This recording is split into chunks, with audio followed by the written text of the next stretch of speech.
నువ్వు వీళ్ళట్ నుంచి ఈ హాస్టల్లోనే చదువుకోలా?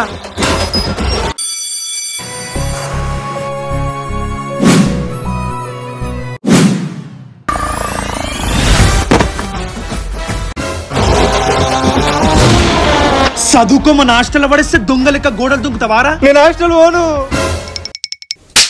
రేపు నా బర్త్డే అనుకుంటున్నారా? అయితే రేపు నీకు ఒక మంచి సర్ప్రైజ్ గిఫ్ట్ ఇస్తా.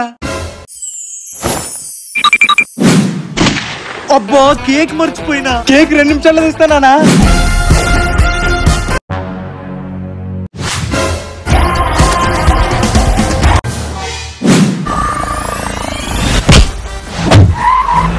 One hour later. నానా నేను హాస్టల్ పోతున్నా. ఇడుంటే నన్ను కిడ్నాప్ చేస్తారు.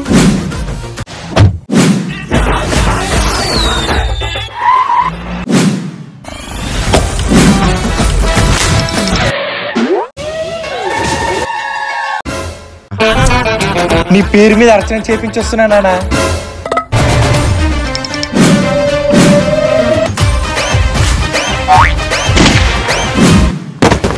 ఈ ల్యాండ్ 5 కోట్లు. ఇంటికాడ బాసనలు దొమ్మ అంత వాసన వస్తున్నాయి. అయినా ఈ ల్యాండ్ మనది కాదు కదా.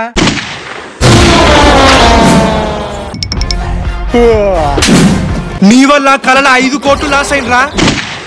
నానా ఇవాళ సండే, పోయి చేపలు తీసుకొని రాబో, ఫ్రై చేసుకుందాం.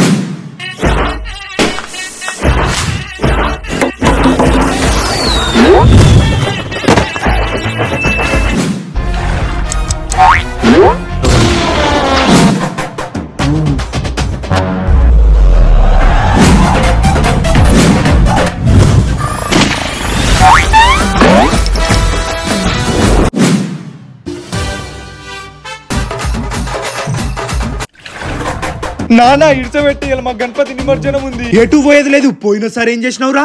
అబ్బా నాన్న 3 స్టెప్లు ఎగిరి నీకు ఇంత పులిహోర తీసుకొని వస్తా. అట్లా ఆశ చెప్పిన నాగం చేసినావు. నానా ఆగి.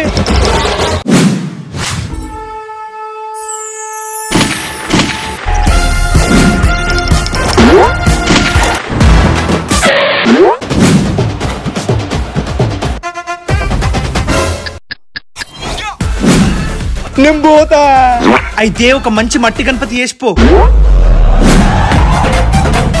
నానా ఎలుక మంచిగానే ఉంది గాని గణపతి ఎదురా. గుట్టుడువా ఇదంతా కలనా? అవన్నీ ఏంది నానా? పక్క గల్లి గణపతి దగ్గర అన్న సత్రం పెడుతుర్రా. మరి నువ్వెందుకు అడుగుతు?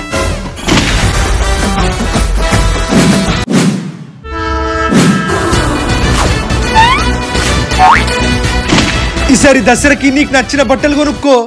ఈ పైసలు సరిపోతాయో లేదు. ఈ బంగారం కూడా అమ్ముకొని బట్టలు కొనుక్కో. నానా నేను హాస్టల్ నుంచి వచ్చిన. రే ఇల్లు సదరందు కూలర్లను రావద్దని చెప్పు. మా కూలోడు వచ్చిండు. నేను ఎట్లాగానే ఆడుతున్నా. నాకు దసరాకి బ్రాండెడ్ బట్టలు కావాలా? అయితే నేను చెప్పింది చెయ్యి. A few moments later.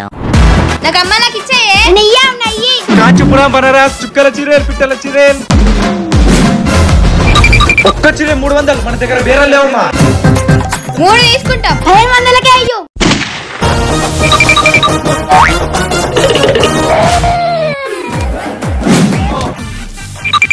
300 రూపాయల చీర 500కు ఒకటి 3 అమ్ముకొని వచ్చిన. 300 రూపాయల చీరలు ఇవ్వి నువ్వు అమ్మినవి 1000 రూపాయలకు ఒక చీరరా.